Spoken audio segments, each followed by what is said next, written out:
With this behavior, men often ruin their relationships, and it's a shame because it doesn't have to be that way. But I believe some make this mistake simply because they are not aware of it, and anyone who has been following this channel for a while knows there are several negative trends in our modern society, and I identify them. I criticize the one-sidedness with which gender issues are approached. I present the counter perspective. I also shine a light on problematic female behaviors and always try to remain balanced.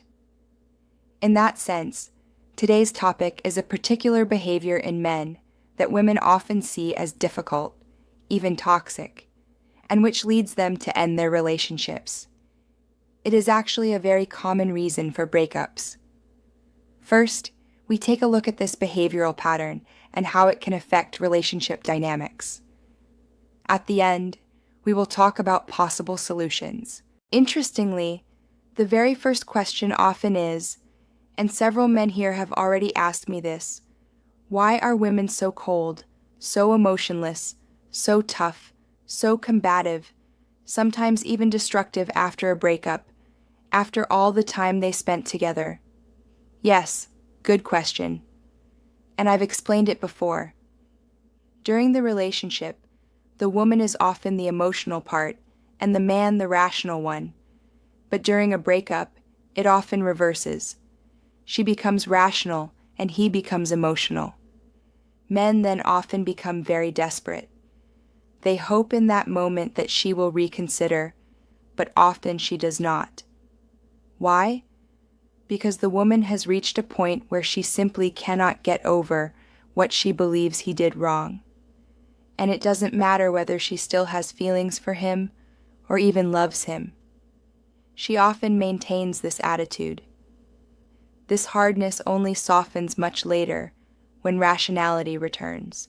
The reasons for her pain, or the trigger for the breakup, can be diverse. Of course, there are the obvious ones. He cheated, or he is violent.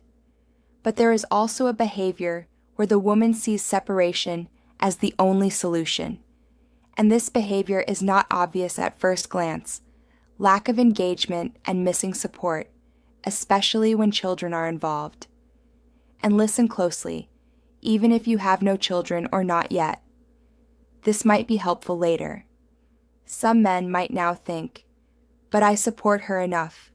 I bring home all the money so she and the kids have everything. Yes, absolutely. That is correct and good.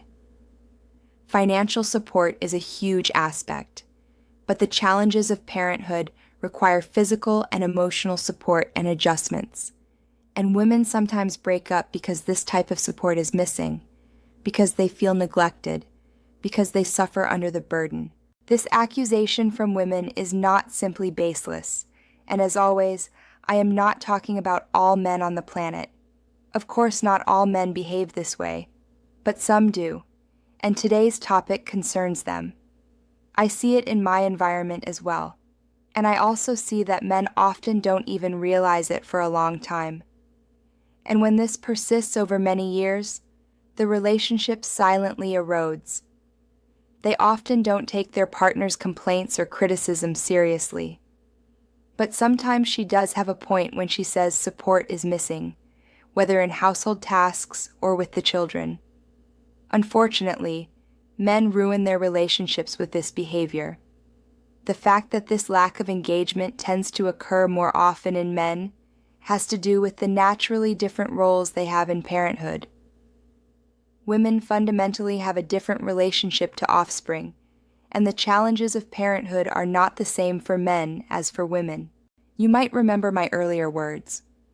When women often and generally complain about men who leave them alone with housework and childcare, I always say, "But you chose these men. You decided for them.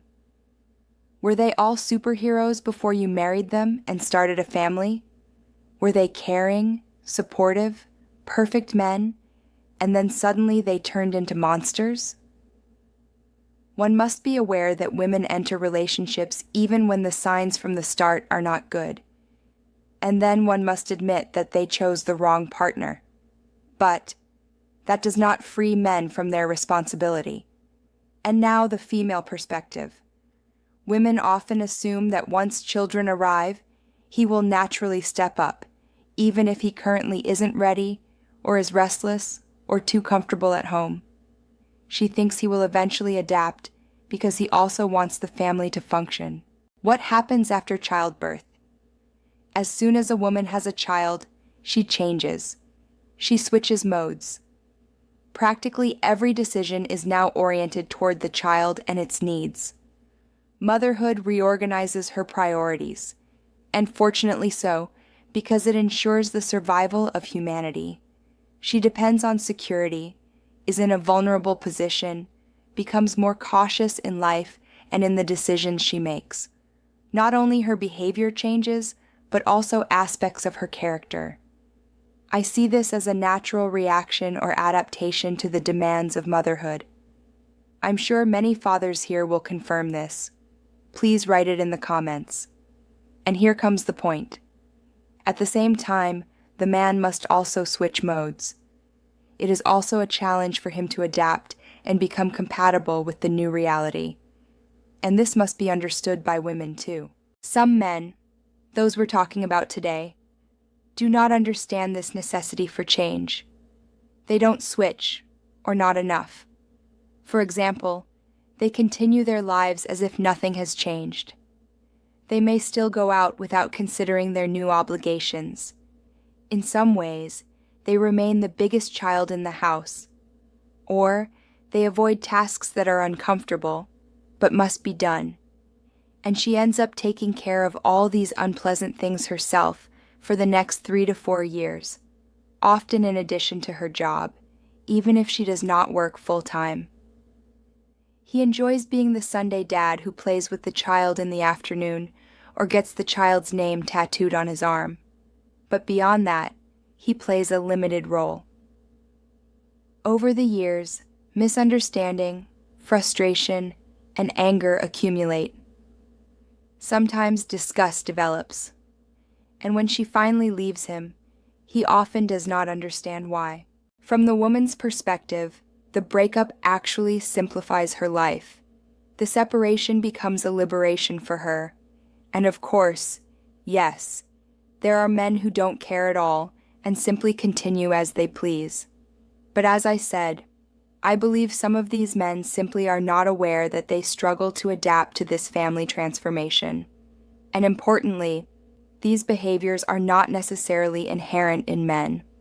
They can have many causes, maybe lack of self-reflection, maybe deeper insecurities, maybe upbringing. So how can men deal better with these challenges? Here are my ideas. Men could be encouraged to rethink their expectations and concepts of relationships, self-reflection. Women could address problems more directly. Open communication is crucial to avoid misunderstandings. Women could involve their partners more intentionally in daily decisions. Men should understand that responsibility is not only financial, it includes emotional support, housework, parenting, and similar things. But as always, that's only my opinion. What do you think? Do we have many fathers among the viewers? What are your experiences? And what do the ladies and mothers think? I look forward to a lively discussion. Thank you for watching. See you very soon. Take care, and goodbye.